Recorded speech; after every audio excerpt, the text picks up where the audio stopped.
melanjutkan teori integral kali ini. Apakah kalian masih bersemangat bersama Mamang di Max 19? Nih, Max 19, share with knowledge. Oke, share the people with knowledge. Itu adalah prinsip Mamang dan tujuan Mamang untuk membuat Max 19 ini adalah mencoba menghibur kalian.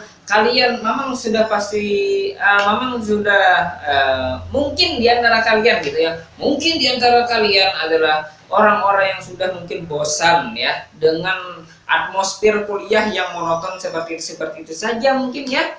Nah, Mamang mencoba mensajikan materi di sini supaya kenapa jadi Mamang banyak jokes di sini ya, supaya kalian tidak tegang guys dalam belajar matematika ini. Matematikanya aja udah susah gitu ya, bagaimana kalau gurunya itu menjelaskan dengan lebih susah lagi. Suka marah, misalnya suka marah-marah atau mungkin suka membentak, bagaimana kalian pasti akan lebih bete lagi. Daripada begitu, Mamang berbanyak saja menggunakan jokes di sini. Mudah-mudahan ini bisa membantu kalian. Bagi kalian yang tidak suka, komen saja di bawah guys. Jangan takut untuk itu guys. Mamang terbuka terhadap kritikan-kritikan yang membangun gitu buat kalian juga, biar kalian menjadi lebih enak dalam belajar. Oke, kita langsung saja di sini. 1, 2, 3, 4.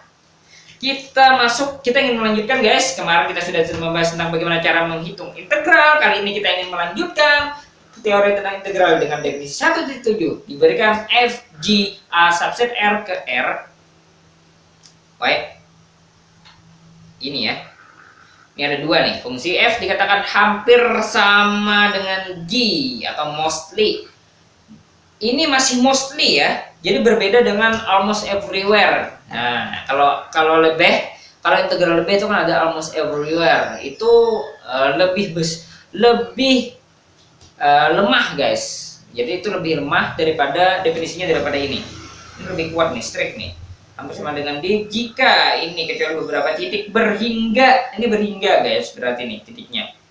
Kalau di almost everywhere itu bukan berhingga, tapi dia mungkin saja terhitung, yang penting ukurannya 0 gitu. Nah, ini ukurannya 0 ini kita nggak tahu gitu ya, itu yang mostly everywhere.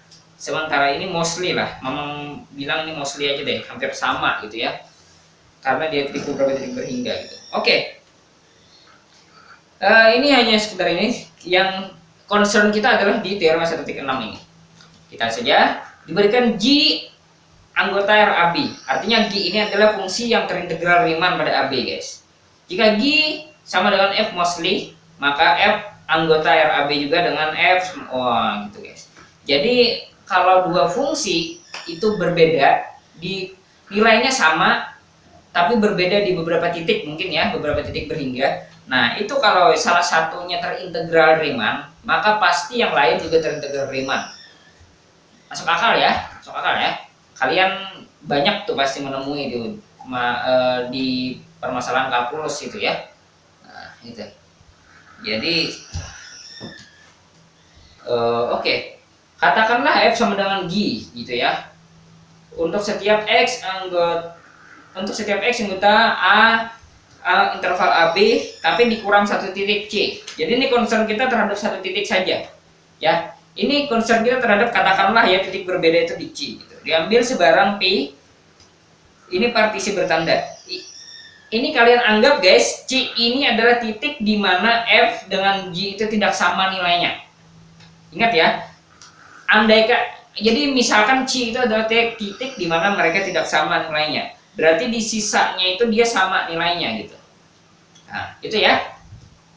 Ambil sebarang partisi bertanda. Perlu diperhatikan bahwa nilai SFP dengan SGP adalah identik kecuali di interval ini yang memuat C, interval yang memuat C ini guys. Nah, di sini misalkan di sini adalah nilai G-nya, di sini adalah nilai F-nya. Lihat nih guys, lihat nih. Jadi nilai F berarti ini ya, nilai G itu ini. Oke. Akhirnya panjang kali lebar. Kalau kita ambil tingginya sepanjang G berarti ini ya, berarti yang diarsir ini. Nah, itu jumlah Riemannnya itu. Tapi kalau yang untuk F panjangnya lebih tinggi lagi karena dia lebih tinggi di sini F-nya. Berarti dia lebih tinggi, balokannya ini menjadi lebih tinggi seperti ini. Nah, maka perbedaan jumlah Riemann nanti ya, selisih jumlah Riemannnya pasti yang lain itu sama nilainya, yang lain pasti sama nilainya, kecuali perbedaannya, selisihnya adalah sebesar ini saja. Nah, kecil ya, cukup kecil ya. Ketika ini mengecil, ini mengecil guys, yang ini kita buat kecil, ini semakin mengecil gitu ya, menuju ke nilai 0. Nah, yang ini pasti kurang dari norma P, itu pasti ya. Yang mana norma P ini diambil kurang dari delta ya kan. Nah, akhirnya maka jelas SFP itu sama dengan SGP untuk setiap TI anggota C, seperti yang Mamang jelaskan tadi. Nah, tapi jika ada TC tadi, pasti FC kurang GC ini lebih dari 0, positif dia. Ini dari sini ke sini itu pasti nilainya positif. Ada jarak gitu ya, antara FC dengan GC itu ada jarak. Jaraknya pasti ada. Nah, sehingga SFP dengan SGP ini kalau kita hitung atau kita kalkulasikan seperti ini ya nilainya. Ini, tapi karena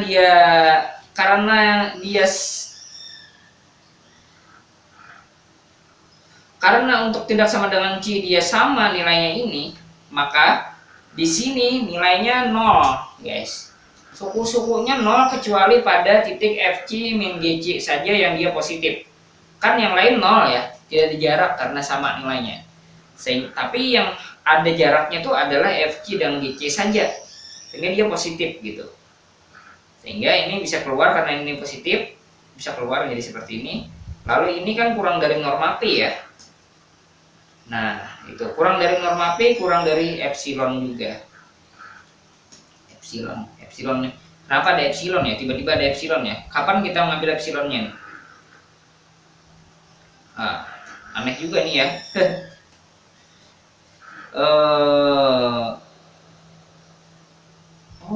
Jadi ini ceritanya melihat ini ya. Kita ingin membuktikan bahwa ini G, guys. Jadi ini kita ambil epsilon, padahal jadi ini harusnya ya. Di sini kita ambil dulu nih, diambil sebarang ya, epsilon positif, gitu ya. Nah, jadi kita ingin membuktikan, jadi ini epsilonnya diambil di sini nih, membuktikan bahwa yang ini nilainya sama dengan F, gitu.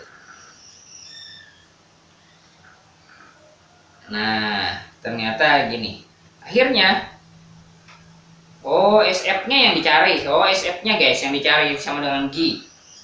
Nah, sama dengan integral G, kebalik tadi. Jadi jika dipilih delta E-nya itu minimal ya dari epsilon ini per 2, epsilon per 2 FGC, atau delta G. Delta G ini adalah delta G yang kita ambil karena kita asumsikan terintegral Riemann. Betul ya? Dia kan sudah terintegral Riemann kan berdasarkan hipotesis. Jadi dia pasti ada, berdasarkan definisi pasti ada dia delta G-nya gitu. Ya. Sehingga SFP ini ya dengan nah delta G ini sama dengan SGP nanti ya, kurang dari sama dengan SGP dikurang SGP di sini sama dari ini ya.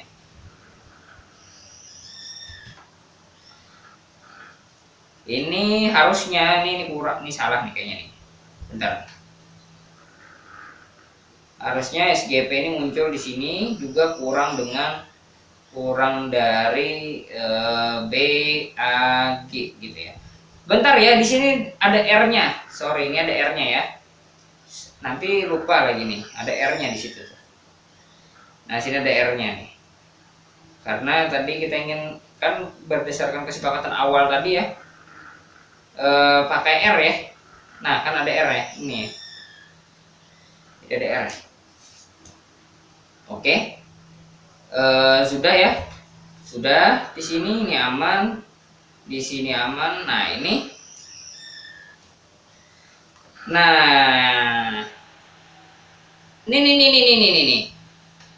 Kurang dari epsilon per 2. Jadi ini kurang dari epsilon per 2. Dan ini juga kurang dari epsilon per 2 berdasarkan apa? Berdasarkan ini. Ya, berdasarkan ini. Ini kan kurang dari ini ya.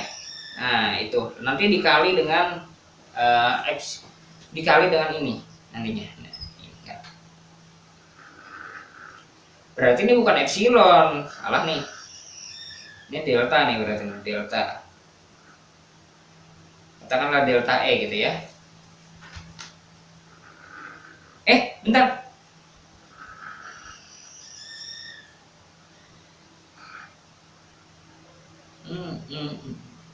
Delta E enggak ya? Iya, ini delta E nih, karena dia norma P ya. Nah, norma P itu. Ini delta E nih. Tidak delta E nanti. Nah, kan? Betul kan? Jadi nanti hasilnya ini nanti delta E gitu. Oke, itu caranya guys. Nah, ini sifat-sifat integral Riemann ya. Oke, mungkin nanti aja ya. Mungkin selanjutnya saja Mama mau bahas tentang sifat-sifat integral Riemann selanjutnya. Thank you for watching.